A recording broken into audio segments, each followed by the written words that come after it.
Riding in Tandem. Dito lamang sa Ano ang Katotohanan?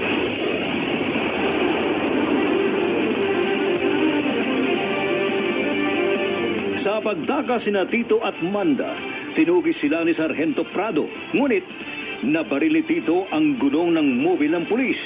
Kaya nakatakas ang riding in tandem. Kasunod yun, naging mapilit si Tito na magkita sila ni Sally.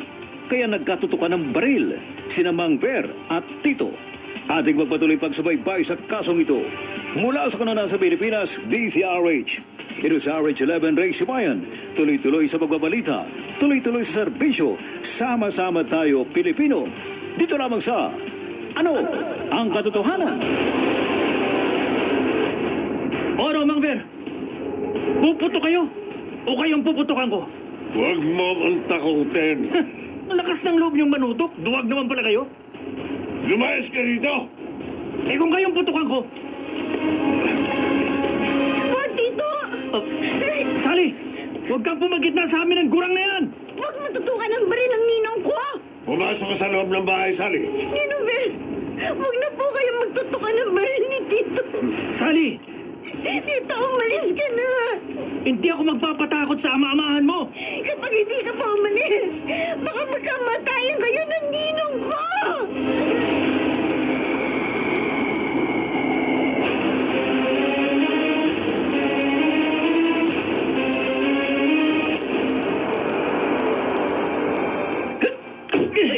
Tito, huwag mong ibunto dito sa bahay namin yung ngit-ngit mo sa ama-amahan ng syota mo.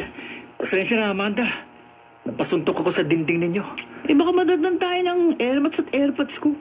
Akalain nila nag-aaway tayo. Eh kasi kahit nakalis na ko kinasali, kumukulo pa rin ang dugo ko sa nag-ampon sa kanya. Bakit naman kasi pinatulan mo yung matanda? Eh tinutukan ako ng baril eh. Mabuti hindi mo siya pinutuan. Eh muntik na.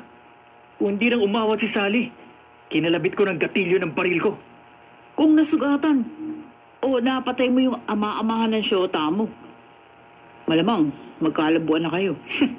Okay lang naman sa akin na magkalabuan kami. Kung wala na siyang may pagmamalaki sa akin. Kaya nga, hanggat hindi mo ba nagagawa yung gusto mo doon sa syota mo, kalma lang. Kaya nga, gusto kong kumalma. Kaya nga pinuntahan kita. Uy, inom tayo? Oo, beer house tayo. Okay. May pera naman tayo eh. Sagarin na natin ang pag-happy-happy para lumamig yung ulo ko. Paano? Gaya ng dati. Pagkagaling natin sa beer house, diretso tayo sa kasa.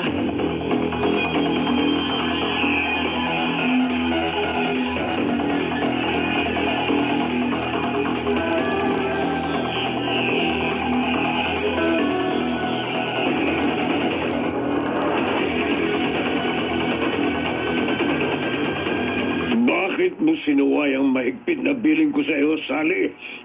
Ninong Ben, hindi ko po gustong sumayin kayo. Bakit ka nakipag-boyfriend nang hindi ka pa nakakatapos ng pag-aaral? Bakit? Huwag po kayo magalit. Kung hindi ako nakapagtimpi, baka hindi sa mesa ko na ihampas ang kamay ko. Baka sa katawan mo dumapo.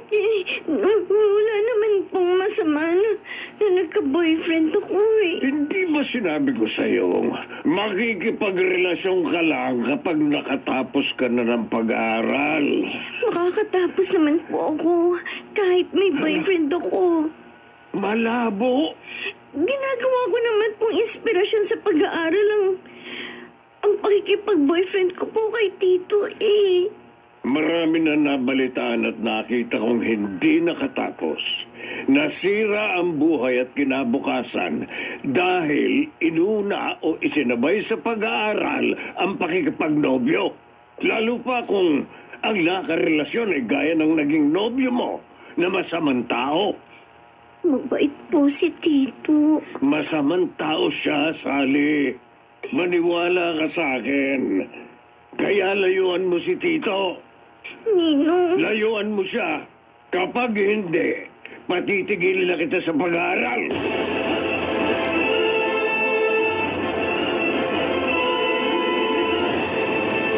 Riding in Tandem. Dito lamang sa Ano ang Katotohanan? Akala ko, kung bakit naligaw kayong mga radio reporter dito sa presinto. I-interview niyo lang pala ako. Yes, sir. Sargento Prado, may nakapagbalita sa amin na may naisip na raw kayong paraan para wakasan ang pamamayagpag ng kriminal na riding tandem. Mhm. Ano bang po pwede nyo i-share sa amin ang gagawin nyo? Oo nga, sir. Para may balita namin at matakot ang mga riding in tandem na gumawa ng anumang krimen, sir. Well, sir. Well, sa ngayon, hindi ko pa maaaring ipaalam sa inyo ang napagkasunduan namin ng mga kasama ko. Dahil baka makompromise ang operasyon na gagawin namin. Ano po ba? Pero tinitiyak ko sa inyo na sa paraang naisip namin, matutuldukan na ang masamang gawain ng mga motorcycle riding criminals.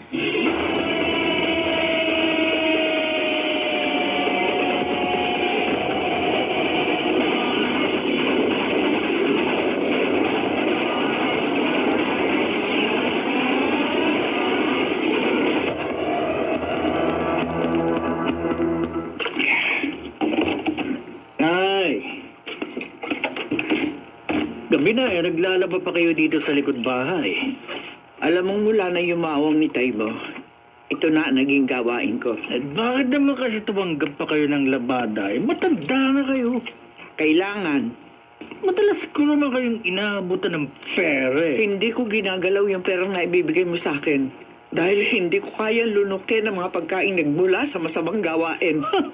Dahil naman. Eto, inuwihan ko pa naman kayo ng pasalubong kahit kinokontra nyo ako. Kinokontra kita dahil mali ang ginagawa mo. Mali na kung mali ang ginagawa ko, Nay. Ang importante, nagkakaroon ako ng lahat ng gusto ko. Hindi ako naghihirap. At hindi ako nagugutom. Hindi ka naman maghihirap at magugutom kapag nagtrabaho ka ng marangal. Anong trabaho? Tingnan nyo ba? Ano bang mapapasukan na gaya kung walang pinag-aralan? Janitor? Kung hindi naman kaya magtrabaho sa konstruksyon? O basurero? Kasalanan mo. Kaya wala kang natapos. Kahit anong pakiusap ko sa'yo, ayaw mo mag-aral. Uy, bakit ba ako magpapakahirap sa pag-aaral? Bakit ako magpapakapagod sa kakarampot na halagang kikitain ko? Lakas lang ng lubang puhura namin ni Manda. Pagkatapos, malaking pera na ang nahahawakan namin sa kaunting oras lang. Matakot kayo sa karma, Tito. Karma! Di totoo yun!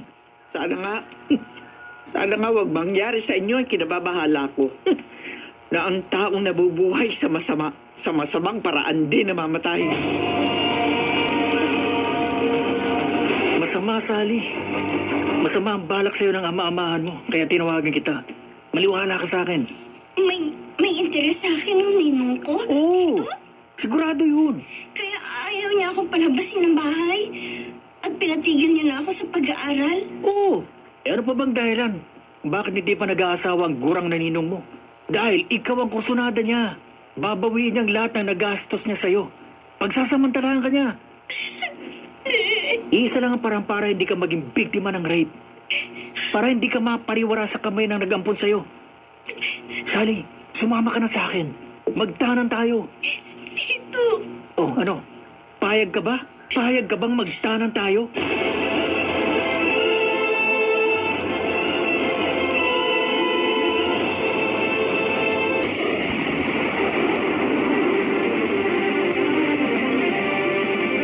Naniwala si Sally na may masamang intensyon sa kanya si Mang Ver, kaya pumayag ang dalaga na magtanan sila ni Tito. At ikipagpatuloy pagsubaybay sa kasong ito. Mula sa kanana sa Pilipinas, DCRH. Ito sa RH11 Ray Sibayan. Tuloy-tuloy sa pagbabalita. Tuloy-tuloy sa serbisyo. Sama-sama tayo, Pilipino. Dito lamang sa... Ano ang katotohanan? Bukas ng gabi magtatanan tayo. Kaya mag-impake ka na ng mga damit mo, okay? Ang lakas ng loob mong magyayang magtanan ng babae, Tito. Tatawagan na lang kita kapag itatakas na kita sa bahay ng ninong mo. Ha? Okay, bye. Wala ka namang matinong hanap buhay. Nay naman eh. Ano man ang gawin ko, wala kayong pakialam. Kung kilala ko lang ang babaeng itatanan mo, pipigilan ko siyang sumama sa iyo. Dahil kawawa siya. Siguradong masisira lamang ang buhay niya kapag ikaw ang kanyang nakasama. Di ko naman nahayaang sirain niyo ang lahat ng plano ko, Nay. Kaya kapag naitanan ko ng syota ko, bahala na kayo sa buhay ninyo. Tito! Lalayasan ko na kayo!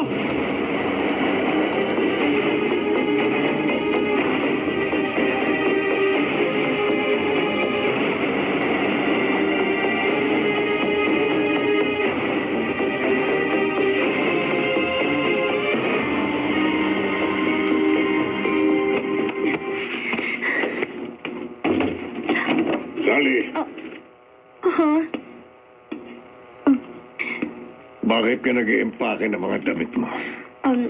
Ninong Ver? Oo, gising pa ako dahil hindi ako totoong nakatulog. Nagkunwari lang ako para pakiramdaman ang lahat ng ginagawa mo. At hulihin ka sa akto sa maling gagawin mo. Wala pa akong gagawing mali. Sinungaling, huwag ka nang magmaang-maangan.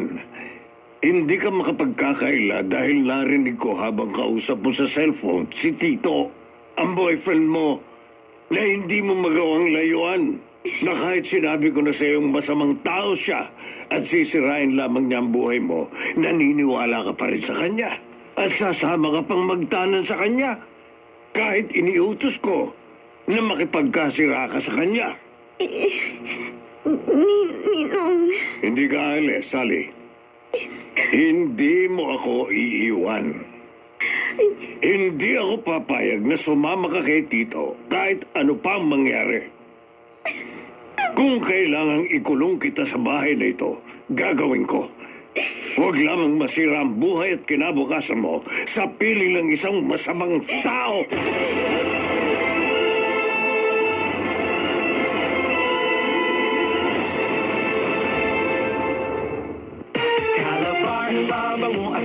Mang Ver kay Sally na makipagtanan kay Tito. Mga nagsiganap, Maynard Landicho Jr.